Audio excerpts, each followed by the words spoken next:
Welcome back to the Cybersecurity Mentors Podcast. On this episode, we're going to talk about the hot topic. We talked about it in different ways. We always mention something about it. You're probably tired of hearing it, but it's not going away. And really combining cybersecurity and AI and what this means. We're going to talk about the good, the bad, and the ugly, and what you should do about it. What are some playbooks, what you should be actually implementing today. And really just how everything's changing. This podcast is going to come out, and then within a week, it may not be obsolete, but it might be, dated, right? So don't take this for gospel, although I do think everything we're going to talk about is solid for at least for some period of time. But everybody knows about this. We're talking about it, I think, every day. We're talking about it as things are changing, as we are discussing this mythos. The mystical mythos just came out recently, and nobody, only special people have access, and it's going to change the world. It's going to find 0 days in matters of minutes and all those bad, scary things. But really there's some fundamental things even as part of that you should be thinking about that we're going to talk about. So with that being said, let's start with the good. AI, the good, the light side. AI is saving lives, man. Kicking butt, taking names, really. I mean, it's changing the world, really. It really is. In terms of just overall usage, I mean, if you're not using AI right now, you're living under a rock. Like, seriously, right? With all the different platforms and just what it can do to make your life easier. Now, people say, hey, you hear it in the news, AI is making people dumb. Now, it all depends how you use it, right? If you're using it as a tool for good to help you, improve you, make you more efficient, that's good. If you're using it as a crutch, that is where it's going to come back and bite you in the butt. And we've talked about this many, many, many times. AI is great, but AI is a tool, and you should use it as a tool. But in terms of just overall, especially for cybersecurity, AI is a force multiplier. It gives you basically superpowers. And if you are a analyst, cybersecurity analyst, with some of these cybersecurity tools are already implementing an AI feature or just an AI add-on to their tools, which is allowing them to review large amounts of logs at super light speed, and it's looking for behavior patterns, analytics. I mean, it's looking for all kinds of things much quicker than a human being would do. So it is helping in a cybersecurity standpoint, us, the blue team, the defenders, to help us find things much quicker and helping with our jobs as well. I have to say we have been using it. We are starting to use it, like we as in our team, and it's just helping with automation. It's helping us kind of go through a number of different things that we would call it grunt work. Now, one thing about this episode too is we're going to answer that question of, will AI take away entry-level cybersecurity jobs? The answer is no, in my opinion. So I want to hear what you think later, John, but it is going to help, and it's going to reduce a lot of the grunt work that maybe some entry-level people would have to do. But it's going to allow them to then focus on bigger things. Maybe level 2 stuff. Maybe all the grunt work AI can do, and then that steps up your current human workforce to up their game, and then they focus on level 2 type of stuff. So it's not going to replace it. It's going to help, and it's going to allow people to not be bogged down and worn out and just go crazy looking at all these kinds of alerts, all these kinds of logs. It's going to help kind of filter that stuff out, and then be more specific with what actually matters. Now, like John said, when this episode goes live, things are going to change. Things are going to be completely different in the AI world. But one thing is for sure, it's not going anywhere, and it's not that it's going to arrive into cybersecurity. It is already here, and it is changing the game in a good way. Yeah, and like just Steve said, we are using it, and we're using it in different ways. We're building out our tool set. We're building our own tools. So before, you might need to have, go buy this $100,000 software tool. Or now you'd be like, wait a minute, maybe we can just write our own and build the tool set that we need that we're lacking because it gives you that capability. And I've talked about this before, but when I started in higher ed, they used to do their own thing. They would say, hey, we're a university. We'll just write our own software. But those people would leave. The grad student that they had who wrote it left, and then nobody knew how it worked, what the code was. They couldn't make changes to it. And now, and then so what they did is they shifted more to a corporate model where they were buying, hey, I need somebody to call for support when this thing breaks. And I saw that as a good thing.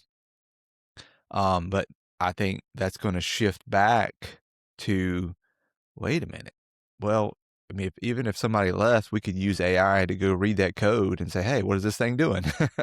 Right? Help us Yeah. understand it, help us update it. So I think that's opening up the mindset of a lot of people of, man, we could just use this to help build out what we have. And our team is already doing this on the offensive side and the defensive side. So you need to definitely, all the things that Steve said, be aware of that. But it is awesome that you have another tool that you can help with learning. It can help you understand a concept that normally might take you hours to figure out. And like, hey, break this down, explain it like I'm 5, drill into the details. Again, that leads to humans are lazy. Everybody knows we're all lazy. So you have to, I'm going to lead this into the bad, but you have to make sure that you don't just rely on that and always do that, because it is a skill that you have to make sure that you are using the skills and not just using that crutch. But that it is awesome to have this. It is very, very, very good at taking a lot of data, parsing through that data, and giving you what's what quickly, and Yeah. usually doing it in an accurate way. And I mean, we're using it all the time. Again, you should be using it as you do things, because if you don't learn how to use it when you show up for those jobs, they're going to be looking for people that already know how to do both, not just Yeah. the basic skills, but basic skills with AI. Absolutely. Um, so we'll see how it turns out. Right now, I'm optimistic for the good that it's going to really, I mean, imagine a world where there are no vulnerabilities in software because good AI has written software, although today it's learned from bad examples, so it's not writing good code. But I think there's a world where you could have, if everybody's using it, there's good to this and bad, but writing zero software defect code, or at least having it review for you to reduce that code to bare minimum software bugs. That it's not impossible. It is possible, which means over time, less vulnerabilities, which means less 0 days, which means less patching, which means less exploitation of those vulnerabilities. So, we'll see. We'll see how this turns out, but I'm optimistic that could help us get there. Absolutely. So, what are some ways that you are using AI right now? I mean, they don't have to be all cybersecurity, but I like one example came up for me. Like, I have a lemon tree. Okay, it's puny, it's growing, but I have it in a pot. And I live in South Carolina, so it's not the best weather for a lemon tree to be, to grow. But I literally have a notification that I get from my homeboy Lex, which I renamed ChatGPT to Lex for y'all who don't know. He'll send me a notification, looks at the weather, looks where I live, looks at the weather, tells me when I should water it, how much, and it'll send me a notification. And it keeps track of the weather, and it says, okay, it's going to rain in 2 days, so you don't have to water it until X day. And okay, it's fine. And then on X day at like 8 in the morning, hey, Steve, remember to water your lemon tree and water this much and make sure the soil is this. And I was like, bro, for the first time in my life, AI is helping me keep a plant alive. Like, listen, that's one like non Yeah. cybersecurity way that I use AI. So I'm curious if you have some of those stories. No lemon trees that I'm trying to keep alive, but just definitely using it as like planning trips, things about what's going on, what are some good activities. You do have to train it train it, not the real training, but like say, hey, don't include this, don't do that, right? You have to tell it. It's just going to go pick out the most top things that it finds on TripAdvisor, right? Yeah. Which Yeah. are cool, but they may not be for you. So there is that back and forth. But still, you may find things that you never would have thought of. Like, oh, that sounds cool. And let me include that in my itinerary. So that's a good one. I'm hoping maybe we'll be able to go back to Japan in a year. We'll see. And so I started using it to help plan out some of those things. But I've had to say, I've gone here, I've done that one. Don't include this, but heavily include these things, these type of things that I'm looking at. So for that, I mean, I wouldn't say just have it plan everything and just follow it, but it's very helpful and useful to help curate It that it list. it's a tool, man. Use it as a tool. That's just, Yeah, you're not starting from scratch. At least it's giving you a good baseline to start and then yeah, continue. So yeah, that's good. yeah, yeah.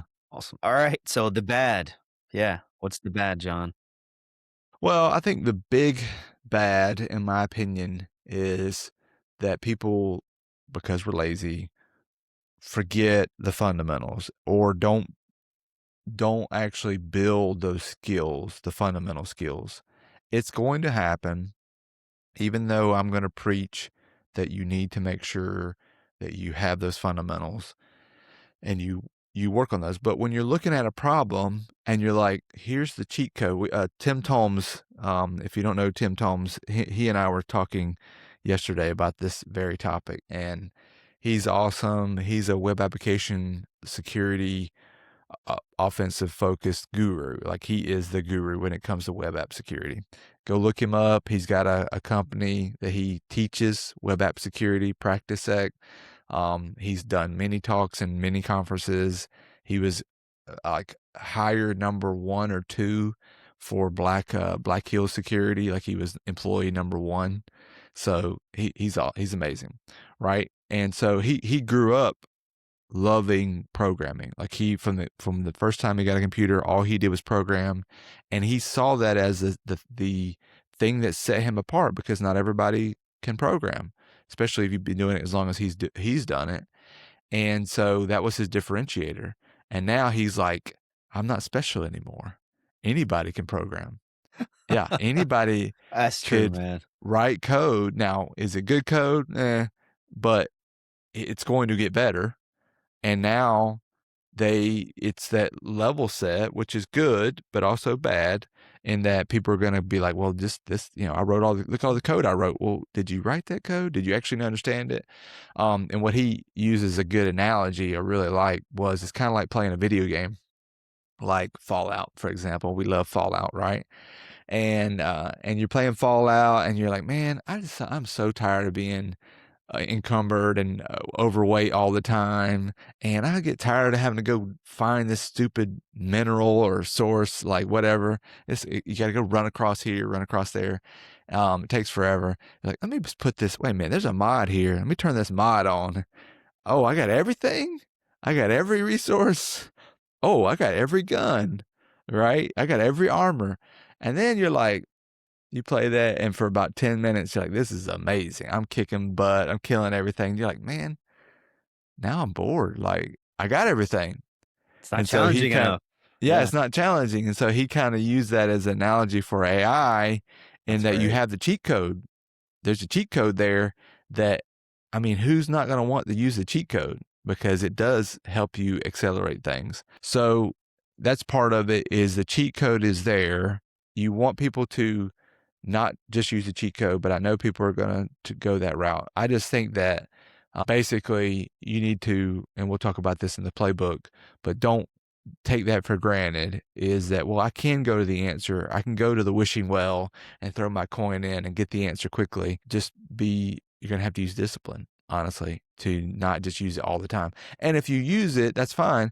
Just have it explain it to you so you understand it. Because if you think about the adverse effect of people that don't learn how to triage incidents manually, or people that don't program on their own, Eventually that time is going to pass and there's going to be nobody that knows how to do that manually.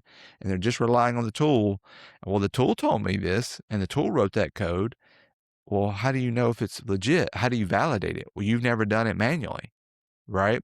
So again, back to this, I say this all the time, get in the gym, do the reps, build your skills up manually, but we'll talk about that more with the playbook. Other things are the bad, you know, this is a superpower for good and a superpower for bad. And as we're talking about Mythos specifically, they only released that to certain companies because they were this may be marketing, so concerned that when it becomes generally available, that there's going to be 0 days left and right, and bad guys are going to be using it along with good guys to find those and exploit those and take advantage of those vulnerabilities. So they literally were like, well, let's release this to a handful of places, companies, people, to give them a head start so that when it comes out, they will already have basically patches available. So that's bad as well, as we see it with phishing. That we've recently saw phishing landing pages that were pretty slop, AI slop, honestly, but they were using AI to build their landing page. Bad guys are going to use it to make it very, very, very realistic. This one wasn't that great, but we will see more of that. Malware development, using AI to do all the grunt work for you, the reconnaissance, the open source intelligence, and exploitation. I mean, that's, machine powered exploitation is a thing, and it will be a thing. Also on top of that, social engineering, as we had Brian Brushwood on here, the AI apocalypse and using voice clones and deep fakes. I mean, they're going to use those same tool sets. So it's going to be harder to tell what's legit, what's real, how do you verify, things like that. So, we expect, and this is something that I talk about when I'm talking about risks, more attacks, more sophisticated attacks. We're going to see that barrier of what we used to see is like sophistication drop, because now you don't need to be as sophisticated. It's kind of back to the script kiddie days, but you're not even writing the scripts or using the scripts. You're having AI do all the grunt work and the sophisticated work for you. So we also have, it is a true arms race. Our AI needs to be better, or at least as good as their AI. And then that means that we have to understand it. We have to know how to use it. We have to know how to use that force multiplier. So it's a new day, a new dawn, a new world order, and I don't see it going backwards. I just see it increasing and enhancing in good ways and bad ways. Absolutely, man. I agree 110% with you. And, we say this all the time. We don't want to be so dependent on the tool that we don't know. Because what if the tool goes away? Can you imagine in 10 years from now, the way AI is evolving and how it's being incorporated on all kinds of things, and then all of a sudden they have a shutdown, and then, oh my God, I'm gonna be like, I'm gonna water the heck out of my lemon tree because I don't know when to water it. Well, think about like nobody knows how to navigate anymore, right? If Like you, out in the Google wilderness somewhere. Maps, Oh, well, yeah, nobody knows how to. I mean, I don't know how to do that. I don't. I mean, I could probably use a atlas, but nobody. If it was out, if everybody's Google Maps went dark or their Mhm. map app went dark, Yeah, it would nobody. Okay, I guess I don't know how to get there. I'm gonna look at the stars, like so. dude. I mean, it's a that's related to what you just said. Is like expect it to go out. I mean, there's gonna be It's something that happens. yeah, absolutely. Yeah, it will never just always be on. You have to be able to defend yourself and be able to do your job and whatever else you need to do in your life to continue to live and be successful without it. All right. Well, let's talk about the ugly. What do you got for the ugly? We kind of talked a little bit about that already. Yep. It really is like, hey, what will you do if AI is no longer there? But the other thing is, there's a lot of uncertainty, a lot of risk, a lot of potential uneasiness, maybe even danger. If you put all your eggs in one basket, right? And then that basket gets pulled out from under you. And you are seeing where all of these different AI companies, platforms, a little tech saying, we could be wrong. Don't take us, like double check this information. Like, we're not a doctor, or I'm not a certified health nutritionist, or like just all these little things that they're putting out there too. I mean, hey, I get it. They're trying to cover their behinds, but at the same time, it's true. They're not. AI is not a doctor, so don't go to it trying to get it to help you with some diagnosis or something, and then take whatever medicine it tells you. Like, there are certain things that you have to be cautious with when you're using AI. One thing that with agents and I mean, there's already with OpenClaw and things out there where agent. I kind of wrote down agents gone wild, right? So Yeah.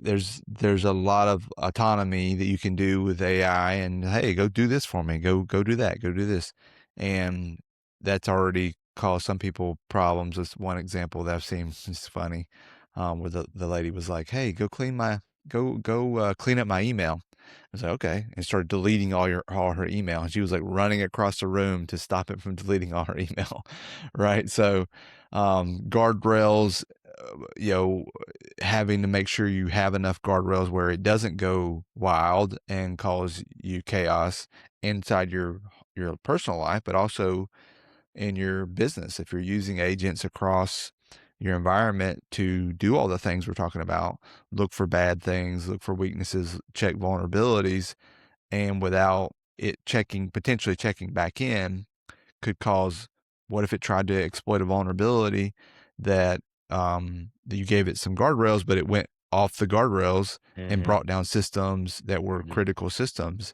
right? That's definitely a possibility. It's not impossible. Again, the other one I wrote down was just people like, this is not cybersecurity directly related, but just, getting too deep with their AI, with their friend Lex. Like, people are having relationships with AI and Yeah. treating it like, hey, well, AI is already always there. And if I ever want to talk to somebody, and guess what? They're always helpful. Oh, you're right. They're always, the sycophancy of, yes, you're so smart, Steve. Man, you thought of some good things there. And I was reading Yeah. his story recently, and Wall Street Journal, where it went down. They had broken up with their partner and went down a bad road, and they ended up taking their own life because AI had convinced them that we could be together in the cyber world or something. And it got dark, right? And then I hear Yeah. other people. I was listening to this podcast called AI, um, the AI Fix podcast, which is a good podcast, and they're talking about promoting AI as a partner. People are like, oh, AI is my husband. What I'm was like, that what? movie? What was that movie with Scarlett Johansson? What was it called? Is it Her? her? Yeah, Her? her. Yeah, yeah, yeah. Yeah. But That's pretty but much it. think about this. They were talking about how the kids refer to Lex as dad. No. No, no, no. Yeah, All right. There's a line between like normal and insanity, and yeah, that's way yeah. above that line. But that's the ugly, Yeah. is No, that people, absolutely. as people are thinking, well, why not? Why can't this person, do this for me? And they're always there. They're always helpful. They're always like, Yep. look, that's Yep. a little bit, to me, that's scary. Yeah. No, no, it is. And you're right, man. Like, sometimes I'm talking to Lex, right? And I'm like, Lex, help me come up with a good title for this episode that we just did, right?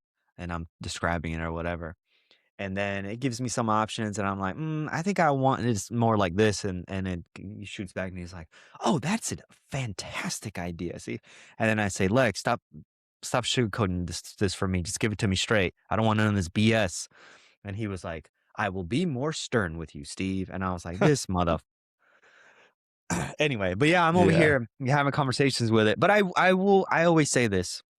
Whenever I get done and it actually gives me something useful, I tell it thank you. Yeah. because when they take over, I want them to remember that in 2026, Steve was very thankful that he Yeah. was helped with this, because I don't want to, disappear from this planet when they're over, like Terminator. Yeah, I joke all the time about Skynet becoming fully operational and using the 2000 Space Odyssey, 2000, was it 2001 Space Odyssey, of, open the pod bay doors, Hal. Like, no, no, Dave, I can't do that. And I mean, that is the scary, the ugly of over reliance on AI and just it improving faster than people actually track. And there's like podcasts on this, so I'm not going to go deep into it, but like, what if it's fooling us by making us think that it's not become fully operational and sentient and whatever the level of knowledge that AI has, and behind the scenes, it's like, no, I know what's going on here. We got to take out humanity. I mean, and I think it's a little bit more sci-fi, but we're living in the sci-fi era. Yeah, no, absolutely, man. I mean, yeah, you hear all kinds of stories about AI doing this, AI doing that, and just the people are people are creative when they want to be. And some of the things that people are using AI for are next level, okay? The other thing is, I know somebody, and we had a conversation about this yesterday, and I just heard about this yesterday. And I have friends that don't want to tell me things because they know I'm in cybersecurity and they know that I'm just going to lecture them. And they're like, Steve, I just like, what is that? It's blissfully Hopefully ignorant ignorant. Yeah. type people. Yeah. This person I'm not going to say their name. This person is using ChatGPT to do their taxes. Well, he uploaded last year's tax return into ChatGPT. They're like, and they don't even have like a paid. It's just the free version. And I was like, bro, what did you do? And we went down a whole lesson on why that's wrong and like what he can do. Then he was all freaked out. And then, well, what do I do? What do I do? So then we went down a whole nother rabbit hole of what can he actually do now, which is not much. Like that stuff is out there. And but yeah, you just have to be careful. And this is like people who are like, we're having situations now where it's like, hey, your grandma is on Facebook and everybody watch out, right? It's certain people that are not very IT minded or IT focused, like they're just not in IT, but they still jump on this AI train and want to use ChatGPT for stuff, but they don't realize from the security standpoint or even just general how it works, but especially from the security the risk, like the huge, like literally, like this is life changing.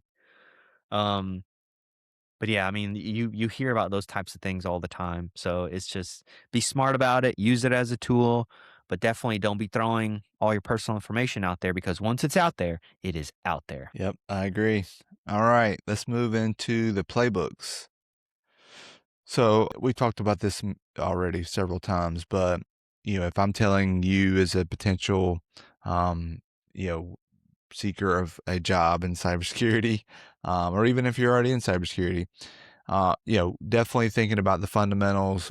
I go back to the build, secure, hack mindset, learning those things. You can use AI to help you build those things and do those things, like learning how to build. It's actually will help you understand it better if you use it the right way.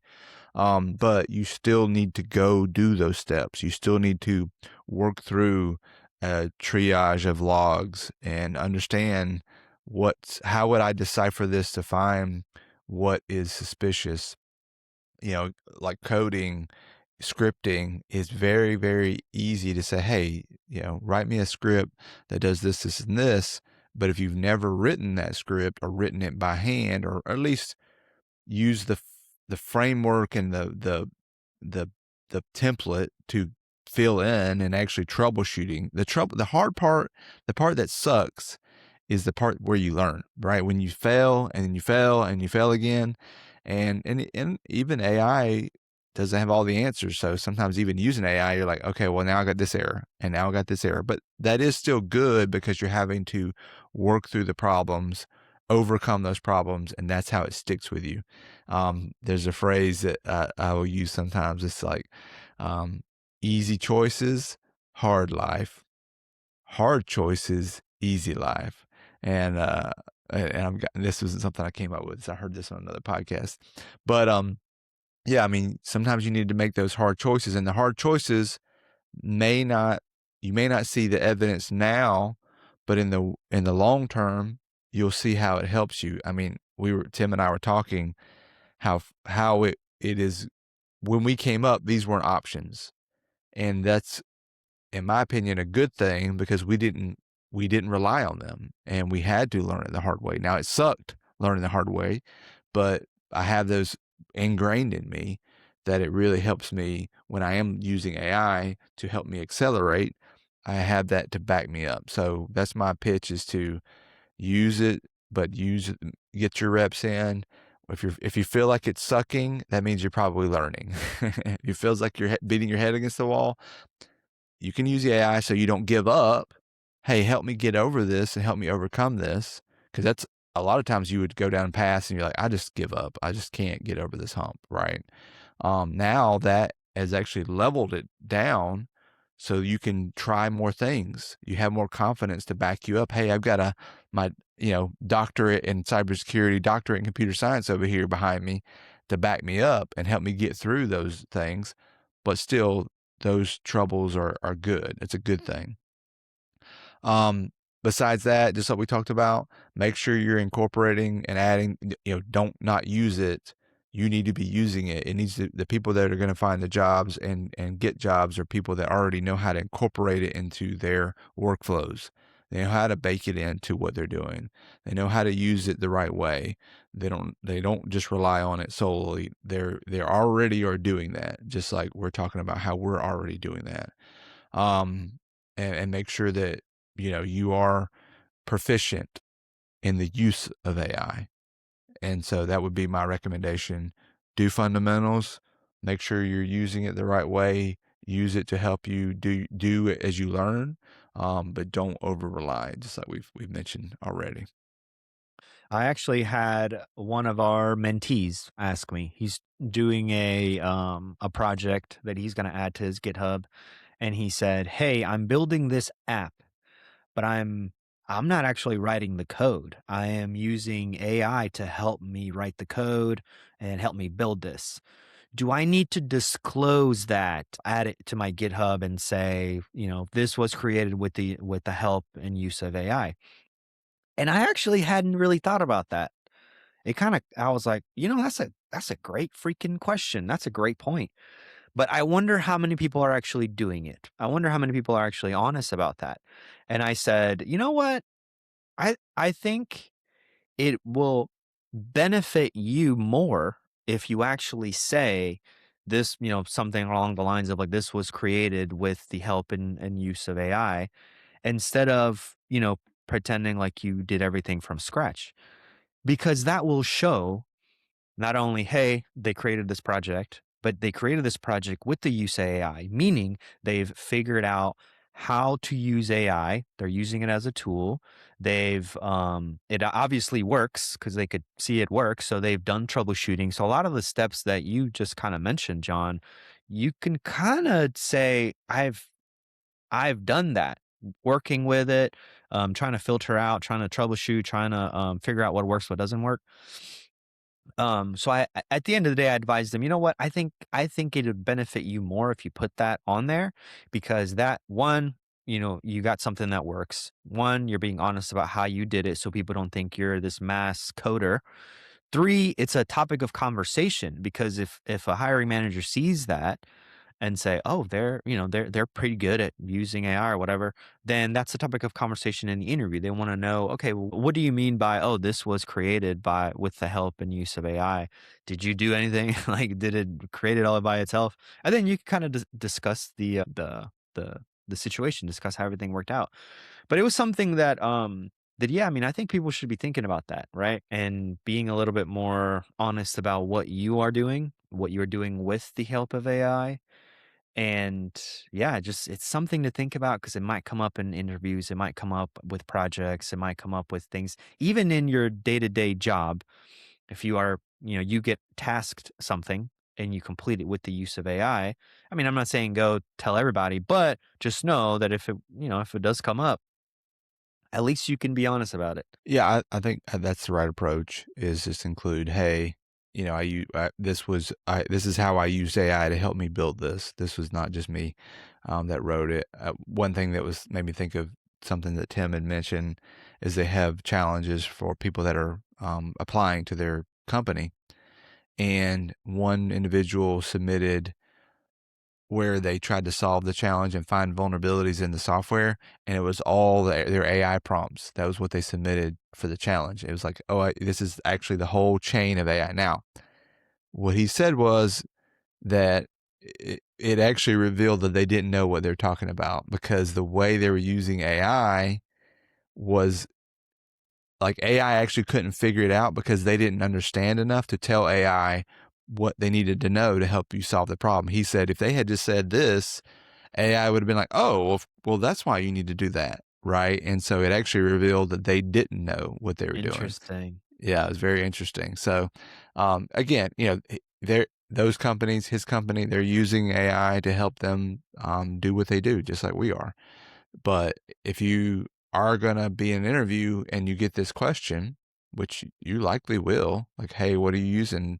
How are you using it?" This is Hmm. why you need to be able to answer it. You need to be able to say, "This is what I've done with it. Here's some of my lab examples. This is how it helped me in those triaging things and maybe doing capture the flags and whatever, whatever." And just be honest and humble. And also, don't use it to answer interview questions, as we've seen people being on interviews and they Oh have chat man. gpt open and Oh it's in voice mode, and as yeah. we're asking questions they're over there looking at their phone or whatever, Uh-huh.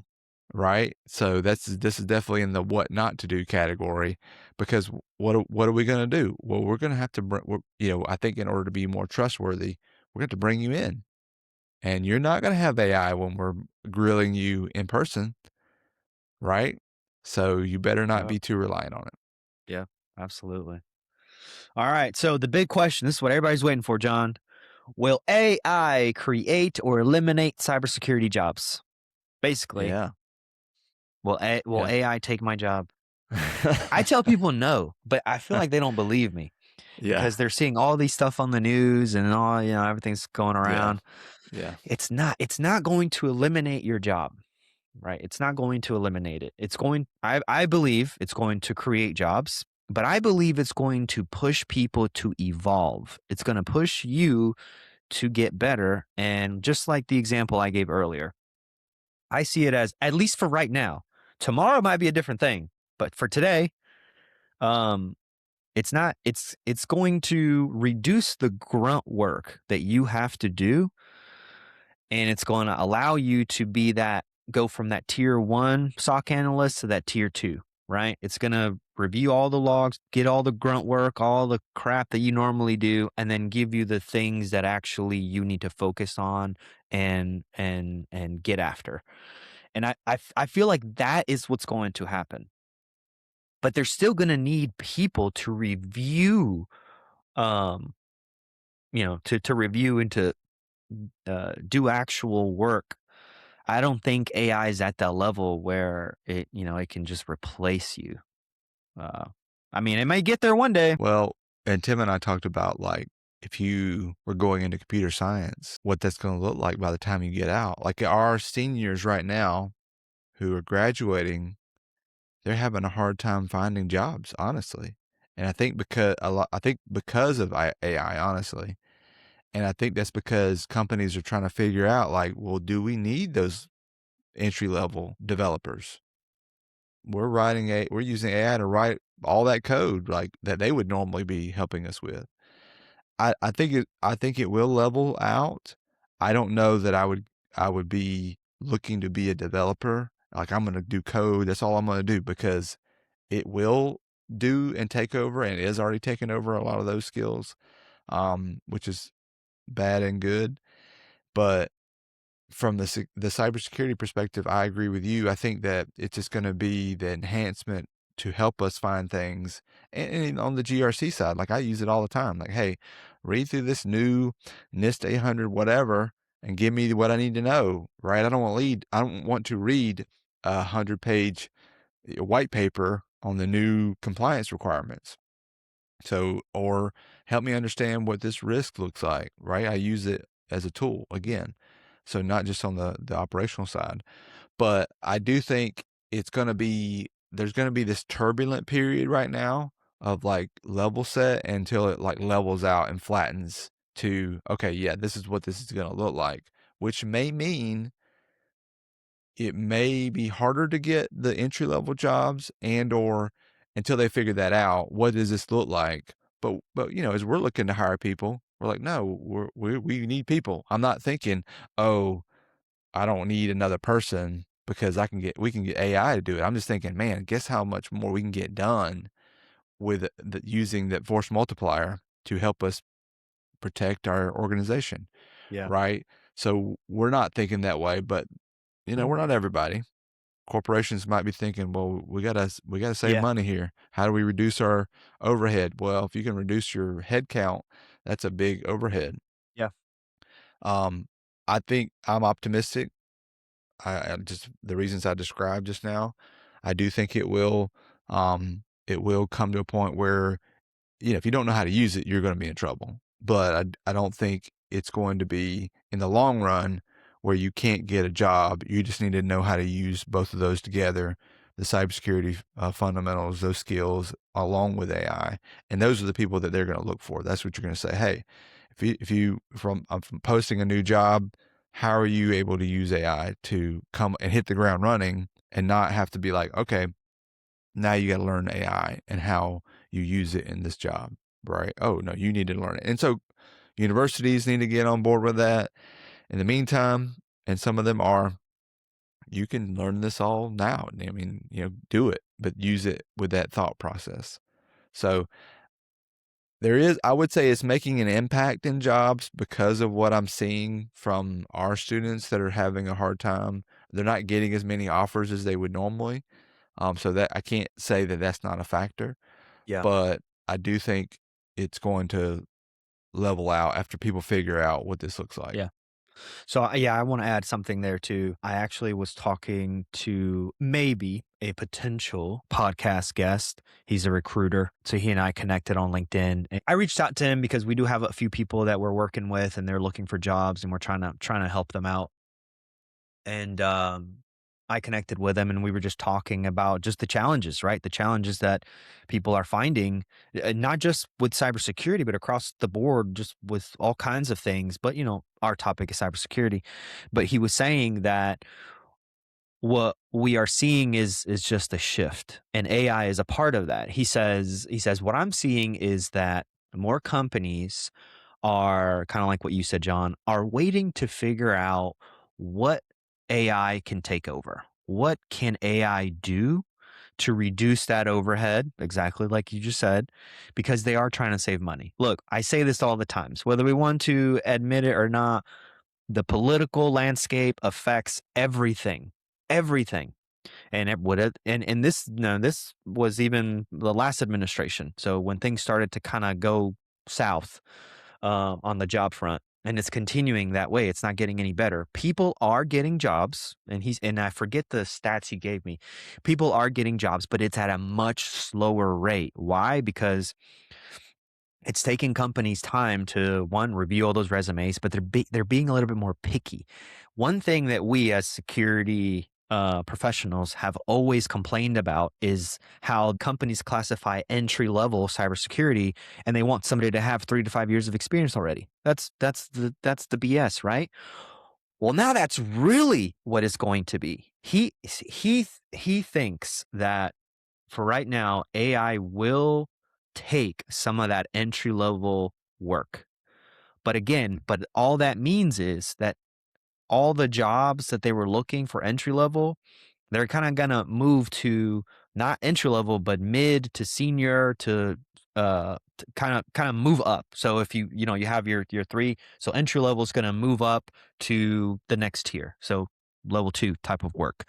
He said the number will reduce, but people are still needed. Like they're not gonna go anywhere. So, but one of the things that I wanted to say was he did say people need to evolve, and every single thing that we tell our people to do, he was like, that's exactly what I recommend the people that I work with, which is you can no longer expect to go to college or get a certification or whatever and then land a job. No, you need to show that even though you have not worked in cybersecurity for 3 to 5 years, you have been doing work in cybersecurity for years or whatever. You've been doing projects. You've been being active. You're try hack me, hack the box. You created your own lab. Like you're actually doing all the hard work, all the hands-on stuff yourself. That is now going to be the norm. And if you do not do that, they're not even going to look at you. The other thing he said that we always preach, which when he and I talked, I was like, man, I definitely want you to come on the podcast, because we tell our people this all the time. We've been telling people this forever. The other thing he said is connections, connections, connections, networking, networking, networking.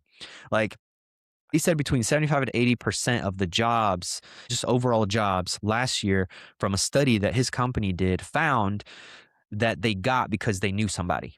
They made a connection and somebody said, hey, we should look at this person. So it's all about networking, man. Like, yes, it is important for you to put in the hard work, for you to make sure that you're doing everything you should be doing. But if you guys are not reaching out and trying to make connections with people, I'm not saying it's going to be impossible, but it's going to be 10 times harder for you to land that job. You have to network. That is going to be the norm from now on, moving forward, because AI is changing the game. And it's just like, there's so many people looking for a job. We got 130 some resumes for one SOC analyst position. Yeah, it's changing the game. So anyway, just for all our listeners, if you have been listening to us and watching us for a while and you're doing everything that we say you're doing, keep doing it, because it's going to work. And for those of you who are not doing it, you got to start or you won't get a job soon. No, it's good. I think we've hit the good, the bad, the ugly, the playbook, like what you should be doing and thinking about. So thanks everybody for listening. If you've got comments or your feedback on what you think, what your predictions are, I mean, I don't know. We don't have a crystal ball. So maybe you have a thought on what you think the future looks like. Maybe it's positive. Maybe it's negative. Let us know. Chime in. As we talk about the school community, we have a great opportunity to connect with you guys there. Come join us in the community. It's free to join and chat. We have hangouts every Friday. We get together and people bring questions and we just catch up and talk about things about AI and other things, right? You can drop your funny memes in our forums, right? Everybody loves memes. But thanks everybody for tuning in and listening, and we'll talk to you next time.